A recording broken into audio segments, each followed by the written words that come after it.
Should taxpayers? This is a very, very interesting story. The Centers for Medicare and Medicaid Services is holding a public comment period, which ends Friday.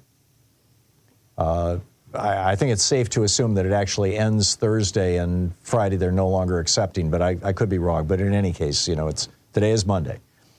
And the proposal is for a 3.7% increase in payments to the insurance companies who run the Medicare Advantage scam for 2025. 3.7% increase.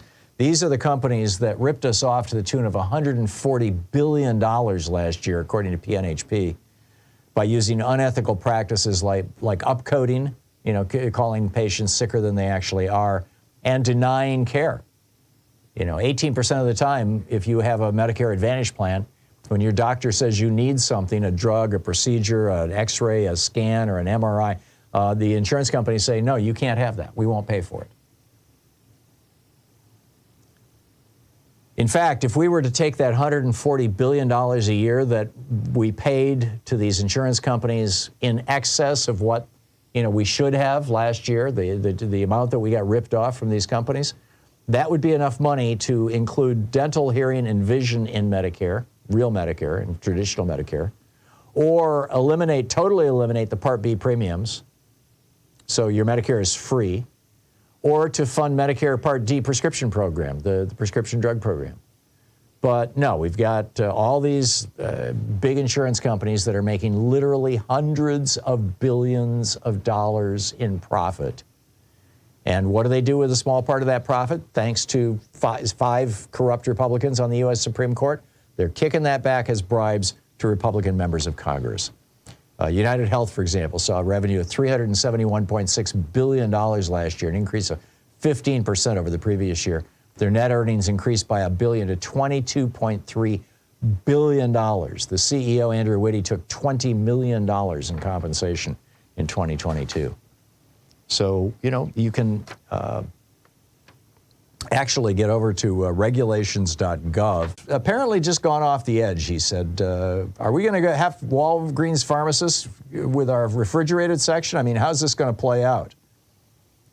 And he says, the problem is you have, if it's not treated as a pharmaceutical, being the size and difference between you and me, how many tomatoes do I have to eat to get the proper dosage versus how many tomatoes do you have to eat? And if you eat too many, do you get an overdose? Well, the reason why it wouldn't matter how many tomatoes you ate is the same reason why you can't get a vaccine squirted into your mouth. Your digestive system destroys it. So even if you ate a tomato that was filled with, COVID vaccine, none of it would get into your bloodstream because your digestive system would break it down. That's why you've got to take it by injection. This is the basic bifurcation between different kinds of drugs. Some kinds of drugs are not broken down by the acids in your stomach and the enzymes in your stomach, and therefore you can take them as pills. Other kinds of drugs and vaccines are immediately broken down by your digestive system. After all, that high level of stomach acid in your stomach is your first protection, your body's first protection against food poisoning, against pathogens in your food supply. And, it works against vaccines too. So, even if you had a tomato that had mRNA vaccine in it, which we don't, but, maybe they'll develop something. They're working with yeast and other things like that. R.J. Reynolds has also worked with tobacco on these kinds of things. But even if you did, it wouldn't make any difference. You still have to get the injection.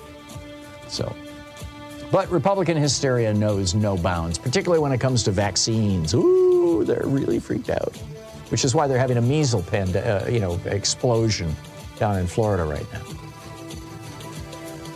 All right, so what's on your mind? Let's pick up your calls on the other side of this break. Stay with us.